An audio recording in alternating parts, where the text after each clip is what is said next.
In this video, I chat with the creators of Outbound, an indie game about living off the grid. It currently has over 100,000 wishlists, all because the developers focused on 3 things before starting the creation of the game. And if you stick around to the end of the video, my hope is that you can replicate exactly what they did for your game too. Oh, and by the way, if you're like me, making a game like Outbound seems kind of like a pipe dream, but I have a free workshop below that will guide you through creating your very first 3D game without any 3D modeling and with just a tiny bit of code. Click below, you're gonna learn a ton. This is totally free. I just wanna see you succeed. Just to give a quick summary for people listening, Outbound looks incredible, and I think the reason why Outbound is getting so many wish lists is because of 3 things. The first thing is the mechanical hook, being I get to soup up my van and live off the grid. That's a really cool hook for the mechanics of the game. The second reason I think it's blowing up is because of the visual hook. It kind of looks like Firewatch. Firewatch has a very unique look, and I think you guys have just killed it with that look. The story hook is, again, it's very similar to the mechanical hook, which is I'm gonna go off the grid. I mean, that's a really cool narrative to experience. And so I think you guys have just killed it with Outbound because of you've just really focused on a very strong and precise hook. Now my question to you is, was that the intention with Outbound? Did you think very precisely about those hooks? Or did you did you just say, oh, that sounds fun, let's do it? No, that was definitely the intention. We had a lot of lessons learned from Above Snakes, and then we started doing prototypes of these little games, these little ideas, and eventually, you know, this was all basically bathed in just market research, really looking at, okay, what do people want, what exists out there right now, and eventually, you know, finding a niche that you're very excited about yourself, but also that people still want, that's a product that's not out there. And you know, eventually we came to this idea and we were like, wow, this is a fantasy of our own, owning one of those vans and just going out there, but we're, you know, making games, so why don't we make a game about that? And then that just sort of like took off, and people loved it so much, being able to turn that idea into a visual hook, and then very early on creating that trailer that just did very well for us. And how many views did the trailer get? Yeah, IGN posted it on their channel, and it got like over 400,000 views up to date. So yeah, that's freaking amazing, guys. That is so good. Oh, I love that. See, here's the problem. There's a lot of purist game developers out there, and it's totally fine to be a purist. It's totally fine to be, you know, motivated purely by your joy of making games, which I think is great, and I'm motivated by that, and I'm sure you guys are as well. However, my question is, do you feel like it's profitable and just a good thing overall for game developers to think about and to focus on if an idea is marketable? Yeah. I mean, that's kind of where we came from after Above Snakes. Like, we had a little kind of like, I don't know, like a diagram where we had like a couple of points where we said, okay, this is important to us because the joy of creating games is also the joy of seeing people enjoying the game, right? I mean, if we would like create something and it ends up on Steam with like mostly negative reviews or something, or nobody even plays it, I mean, then that's not really something we would enjoy. So yeah, we were very intentional about, we have a couple of like points that we think that people really want to see in a Steam game nowadays. And so we tried to check these boxes and also combine it with a fantasy that was really strong. I mean, not just for us, but also what we thought is strong for people. And I think even more importantly, we found this niche of where we have, like, there are a lot of open world crafty games right now, right? I mean, it's just a trend currently. But we found a niche in these games where normally you have a home base somewhere, like in, let's take Valheim for instance. You create like a cabin somewhere in the woods, and that's your home base. You bring your stuff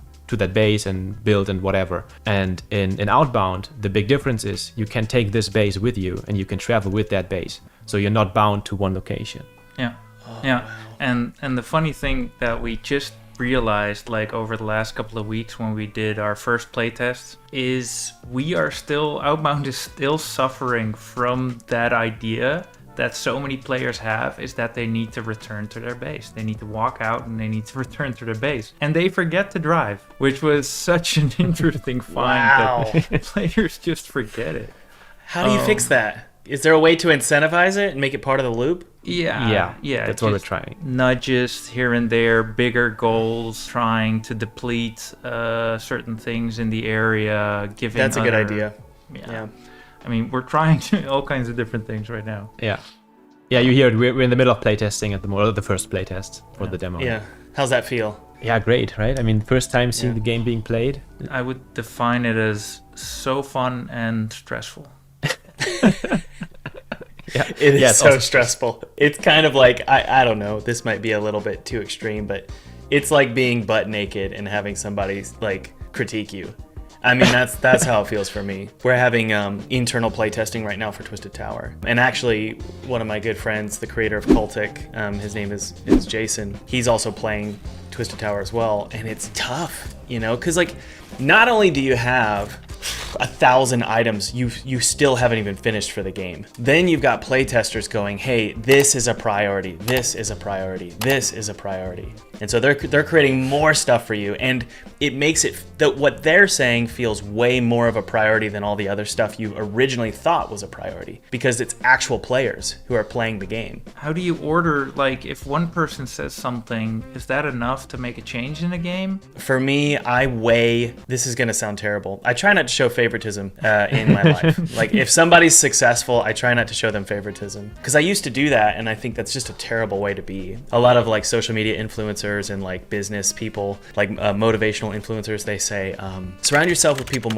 more successful than you. The problem with that is you basically are just a leech. With game development, I think it's really, really good to surround yourself with all kinds of different people. So for one, you surround yourself with players, just people who play games, right? Then you surround yourself with people who are developers, who are very, very successful. And so for me, I've found that during internal playtesting, so like the very, very, very beginning of playtesting, it's probably best to get the top tier game developers, friends in your circle, who have created a game in your niche that's super duper successful. So for me, I think Jason, the creator of Cultic, he has overwhelmingly positive reviews on Steam. So in my mind, I'm like, I'm gonna listen to that guy for now. Yeah. And that helps you prioritize the real big glaring issues. Because it's one thing for a beta testing audience to pinpoint bugs. It's another thing though for someone who's testing your game to say, hey, there's like 20 things that are wrong with this game, but I can tell you the one thing that's gonna get you mixed reviews on Steam. And here it is, bang. And so for you guys, maybe during testing, you find the guy or gal who made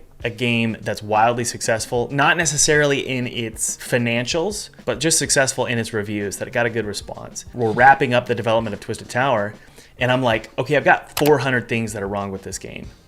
What do I prioritize for my team and my budget? I'm trying to say, okay, there's 20 things wrong, but I really can only focus on a few things that are gonna help me avoid creating a disaster. And I'm curious if you guys have found that there's just a couple things that you have to get right for Outbound for it to be a successful game. Not in the marketing, but in the actual launch. Have you found that one thing? I think what I would answer is that there's a big variety in things that you're allowed to do and hopefully successfully allowed to do in a game. Because what we're seeing, and we've had a couple of other game devs play, but we've also had just people from our community play. We always ask them like, hey, what kind of a player are you? Or what kind of a games have you played normally? Do you play survival craft games? Some people really pick up on the visual language that we give them of, all right, chop a tree, pick up a rock and go build with that. But our game, Outbound, is really we try to make it so wide in the things that you can do, We really see these explorers, they immediately want to go out and then see what the world is. We see these builders, we see these min-maxers of, okay, how can I automate so much of it that I, make my life easy? And there's just cozy gamers that just want to build the van. And I think, if we do that thing correct, that we have that variety, that's what's going to make players happy. But You know, That's what's your tough. take? Yeah, probably. The reason Yeah, I would that's agree. tough is because it sounds expensive. It's like I have to make a game. It's like 5 children. It's like you have 5 kids and you're the parent, and one kid hates peanut butter and jelly, the other one loves peanut butter and jelly, the other one wants a turkey sandwich, and then the other one is vegan. You know, so it's like you have to make it for everybody, and that's the thing about these sandbox games, or not sandbox games, but like crafting games. Yeah, maybe even sandbox That makes games. it tough, right? Because you've got to balance the game for all kinds of different players with different strategies. Yeah, of course. And still, I mean, we're having these discussions like nonstop where we try to like keep the scope as small as possible while creating something that is as enjoyable as possible. Making a game like Outbound seems kind of like a pipe dream, but I have a free workshop below that will guide you through creating your very first 3D game without any 3D modeling and with just a tiny bit of code. Click below, you're gonna learn a ton. This is totally free. I just want to see you succeed.